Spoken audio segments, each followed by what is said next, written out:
আসসালামু আলাইকুম। ওয়ালাইকুম আসসালাম। কাকা, আপনি তো কৃষক, হ্যাঁ, কৃষক। আপনাদের এখন কি অবস্থা? কৃষকের মরা ছাড়া তো কৃষকের কোনো ভালো কোনো কিছু নাই। ওরে কৃষক মরেই সব সময়।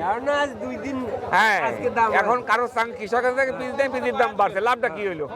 এই যে রসুন নিয়ে পৌঁছতেছি, রসুন চাষি তো শেষ। রসুন কি কেউ চাষ করবে? রসুন ঢাকার বড় বড় সাহেবরা চায় না রসুন খায়, আমার দেশের রসুন খায় না। কারণ দেশের রসুন খালি দেশ উন্নতি হবে, চাষাবাদ আছে, কিন্তু সেটা লক্ষ্য নাই। তারা খাবে হলো বিদেশিটা। হ্যাঁ, এই সরকার এই অনুমোদন কি জন্য দেশে দেশে এত রসুন থাকতে এই বিদেশি রসুন আনার অনুমোদন দিচ্ছে কা? তাহলে কৃষকের চিন্তা করলে না, কৃষক কি বাঁচে? রসুন এদের 1700-1800 টাকা মন রসুন দাম বলতেছে, যার উৎপাদন খরচ 4000-এর উপরে পড়ে কাঁচা অবস্থায়। আর পিজির দাম বাড়লেই ঢাকা আন্দোলন করতে আর পিজির দাম বাড়লেই ঢাকা আরো দরকার আন্দোলন। কি সাংবাদিকরা একবার পাগল করে ফেলায় দেশ। এই সাংবাদিকরা